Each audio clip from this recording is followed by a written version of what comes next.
My name is Kyle Black. When I was in 5th grade, a new kid transferred to my class.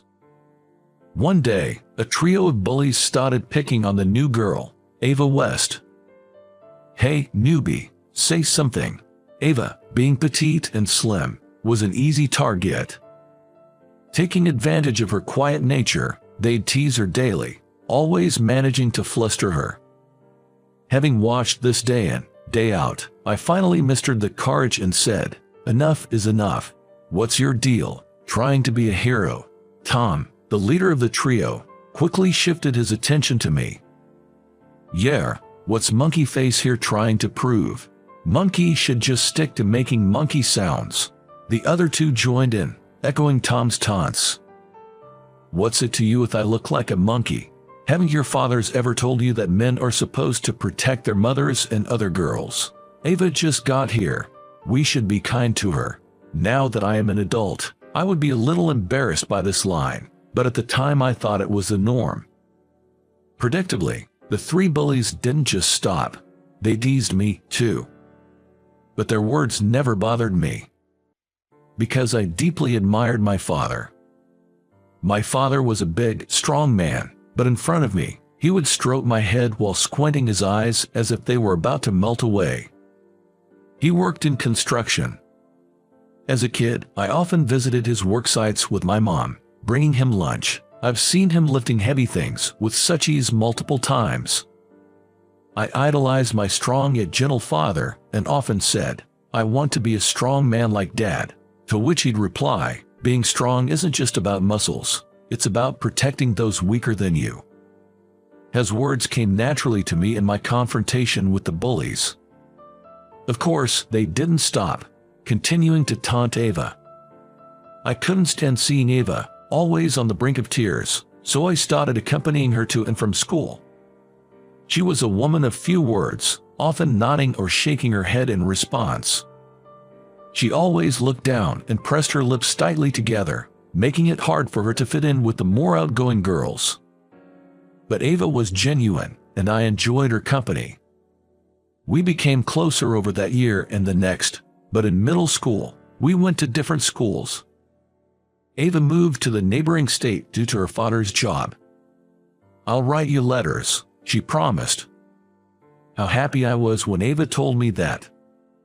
And true to her word, we exchanged letters. Looking back, it was quite a youthful period.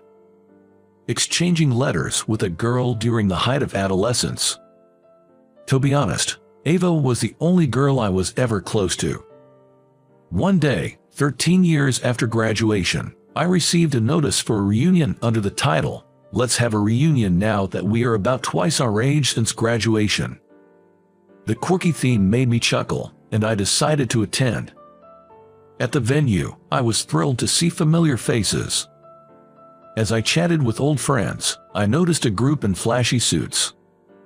Looking a little further away, I see a group of people wearing fancy suits. It was the trio of bullies. The most eye-catching of them was Tom. As I laughed at his flirtatious appearance, Tom hasn't changed either. Feeling nostalgic inside, I locked eyes with Tom. "Hey, you're Kyle, right? You haven't changed a bit." Tom, with his buddies, approached me, laughing. I can easily tell it's Kyle, with his red face and monkey. The way he is in a groove hasn't changed since elementary school. The banter went on with them reminiscing about my monkey face. While it was a fun reunion with the trio, it seems I made a mistake in making eye contact at that moment. That trio seemed to be bragging to everyone about which universities they had attended. Now, I wasn't embarrassed or anything. I just thought that amidst their discussions of which university was better or worse, I'd definitely be the odd one out. "So, Kyle, which university did you go to?" I had tried to stay out of it, but I knew this question was coming. I honestly replied that I started working right after high school. "What? There are guys these days who don't go to college?" Tom exclaimed in surprise and announced to everyone, "This guy didn't go to college." I'd like to believe he was just being his old playful self. I heard some chuckles. From what I gathered, Most of the group had attended college. Tom himself had graduated from a fairly well-known university. Man, with that face and no college degree, life must be tough. Tom joked. Hey, my face has nothing to do with it, I quickly retorted.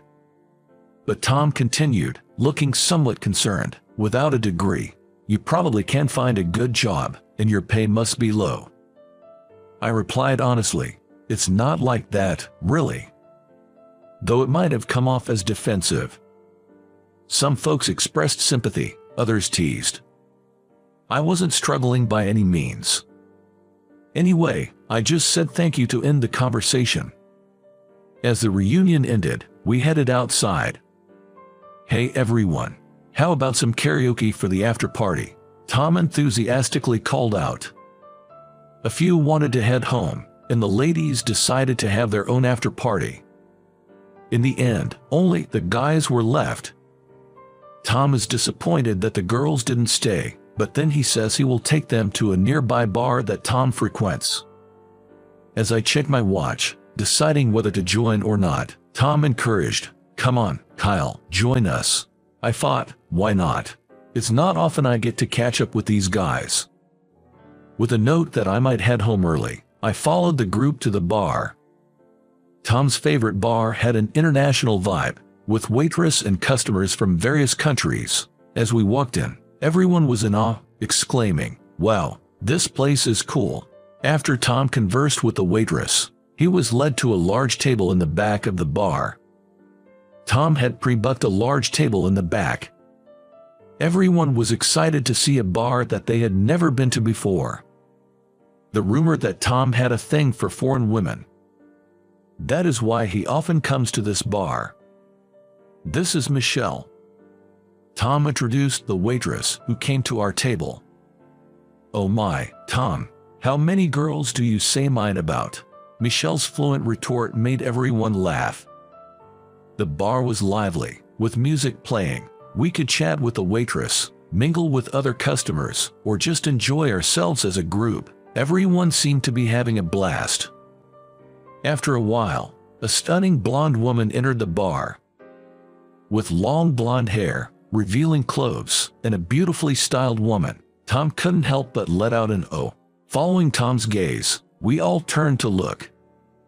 She looked around, and when our eyes met, she gave a slight wave and a smile.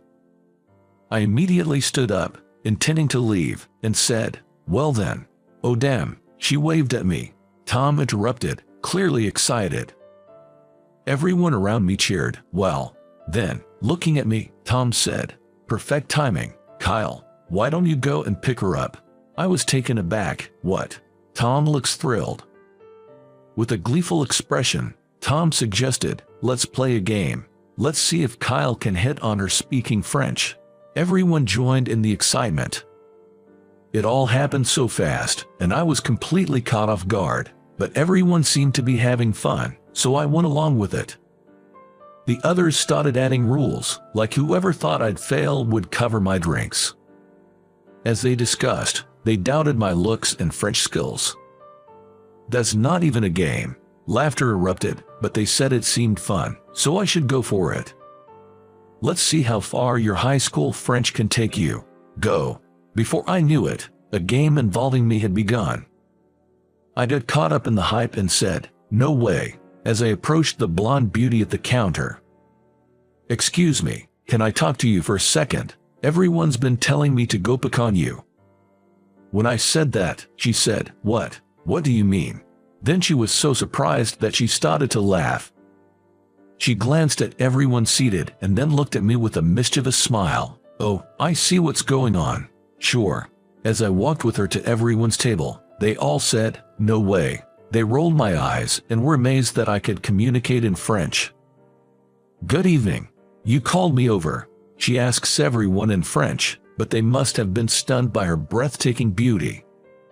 All anyone could say was, "Well." But only Tom seemed delighted, saying, "She looks even cuter up close." "Thanks, Kyle." "Oh, come here, baby." Seems like that's Tom's usual pickup line, as he spread his arms wide, beckoning her over. She laughed out loud. As she took her time getting to him, Tom reached out to grab her hand. "Why would I come to you? Don't get the wrong idea."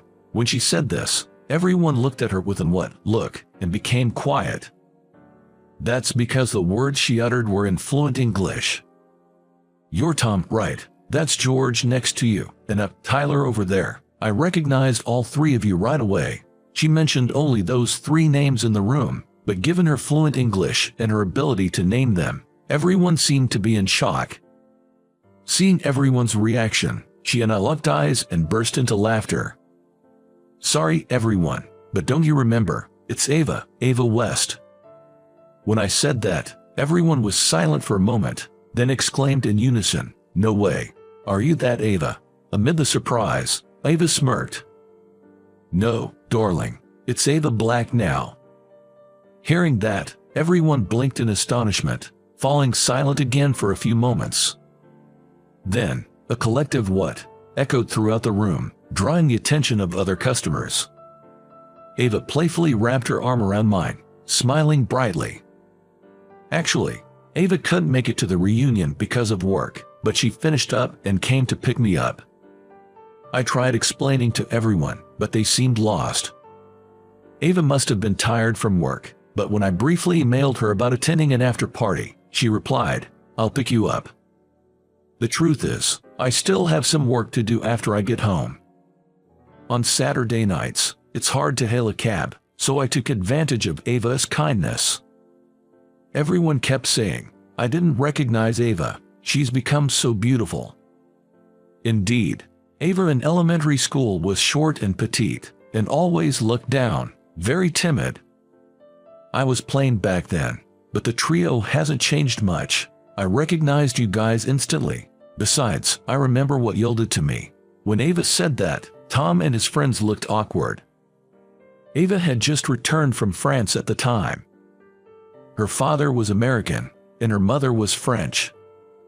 Due to her father's job, she had lived in France for a long time and barely knew basic English. She had been mocked for her intonation, which made her even more reluctant to speak. I was sad every day back then. When Ava told the three of them this, they sincerely apologized, saying, "We're sorry. But thanks to you guys, I was so frustrated not knowing English that I studied a lot. Now, as you can see, I'm fluent. You apologized, so I forgive you." When Ava smiled and said that, Tom and everyone else broke into smiles too. "Hold on a second, did someone just say Ava Black? Does that mean?" Tom suddenly became serious, looking at everyone's faces. "The two of you are married?" "No way, that's obviously a joke." "Come on, it's obvious you two are Beauty and the Beast." Everyone was saying they couldn't believe it, but at the mention of Beast, there was a burst of laughter. Then, Ava casually remarked, "What? I think my darling is the most handsome man in the world." Everyone was holding their stomachs and laughing, saying, "What are you talking about? And there must be some mistake. Come on, there are popular guys who look like monkeys. Look at some celebrities, actors, and such." When I threw in that comment, everyone started laughing even harder, gasping for breath. Give me a break. Even if I look like a monkey, it's not the same thing. I meant it seriously, but it seemed to hit everyone's funny bone. What everyone was curious about next was how Ava and I got to the point of marriage. Ava had moved out of state when she started middle school,